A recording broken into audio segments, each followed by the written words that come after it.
What can teachers or professors do to make it easier for students to take notes during class? The problem, I think, is that in a lot of situations, professors at university are not really teachers. They don't really have educational experience, and they're kind of just recruited by the university because they get funding for their research. And then in exchange, they have to do these lectures.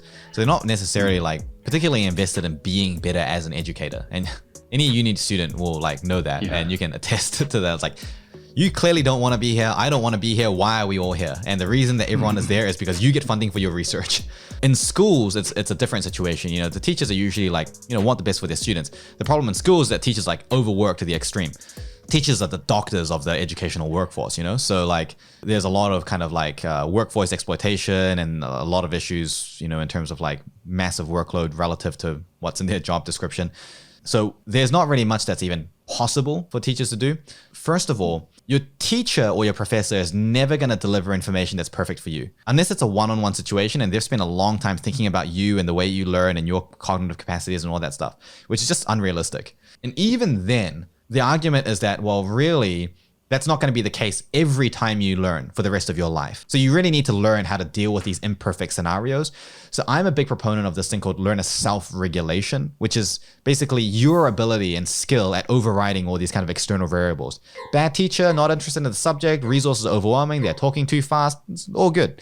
You've got the skills to manage that. So I'm a really big proponent. I think purely from a practical sense, that's what should happen. Because schools and institutions, they're not going to change for years in the right way. You're not going to be like, I'm going to take a 7 years of gap until the institution has changed in such a way that I'm able to learn, cognitively optimized way.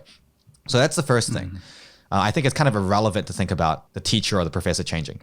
If it was relevant though, what could they do? There is a lot of burden right now on educators to try to cater to the learning styles, which is a debunked myth, of each individual learner. And so now you've got this educator that's trying to deliver optimal learning for like a group of 20 to 1,000 students.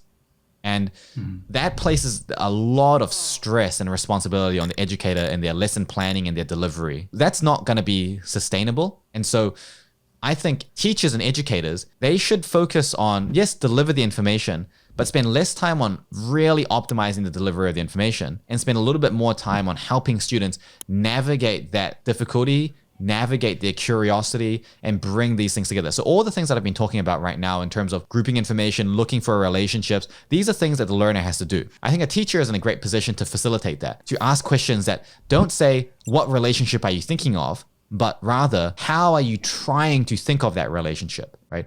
It's not about, did you get the right answer? Did you think about it in the right way? Or did you group it in this way? It's how are you trying to group it? What thought process are you engaging in to navigate this information? There's a lot of information here. It's overwhelming. What are you trying to do to manage that? But that would actually require a complete rework of how teachers are trained, which we're many years away from. Therefore, going back to point number one, learners just need to self-regulate because it's an imperfect world. Everyone's trying their best in their own way, but it's never going to match up and mesh perfectly. And if you sort of externalize it and leave it for someone else, you're just going to suffer in the meantime. That's a really sad answer coming from you, an expert who's been doing this for so many years. It's actually a pretty difficult problem to solve, I think. Systems are big, like education system is massive. Trying to move that massive beast it's just not realistic. You do teach thousands of students around the world. Do you teach teachers? I never asked you that before. Yeah, I do, but not many. And we've started getting some interest from some institutions like universities in the US and a couple in Europe that are a little bit more progressive. And so they're actually really wanting to. But the thing with institutions and schools and things is that, first of all, there's a lot of red tape. There's a lot of like stages that need to go through. It's pretty common, for example, a teacher to be like really interested in learning this, but they either can't get it past their senior leadership team. In some cases, the senior leadership team are like not really teachers, so they don't really get it. In some cases, even if they do get it, it's just hard to fit into their professional development programs. Like they're already overworked, and now we're asking them to like do even more work to learn in like an entirely new set of skills. It's too much.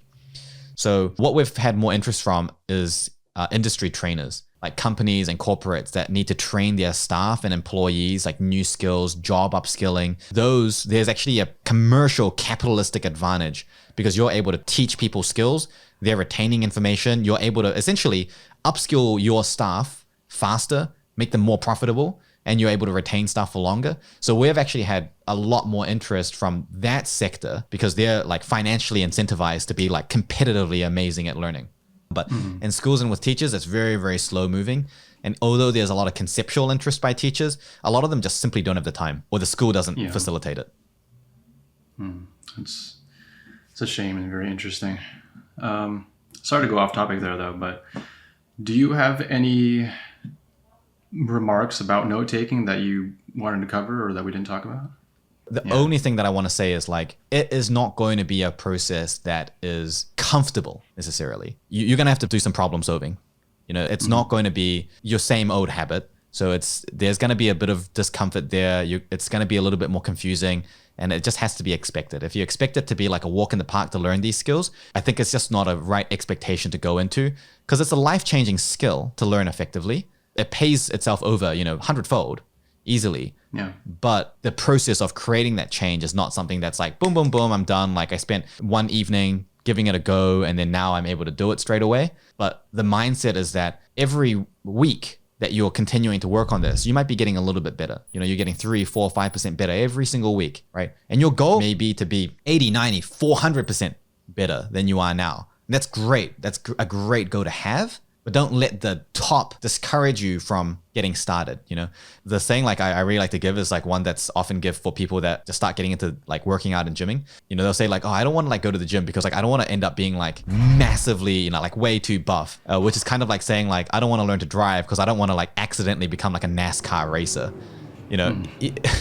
So even if you want to become the NASCAR racer, if right now you're sort of just learned to put yourself in reverse, you don't really have to concern yourself with that. All you need to think about is, how can I get one step better than where I was before? Which in some cases are a lot more motivating than thinking, how can I get one step closer to that result? Because it allows you to see relative progress. I get a lot of Instagram messages sent through to me saying, can you like rate whatever work that I'm doing? And I usually don't really like rate people's work because it's just too time consuming. But there was this one person that was like, they were actually on my course and they're on my program. So I try to give them a little bit more time. And then they sent me something and said, well, how would you rate it out of 10?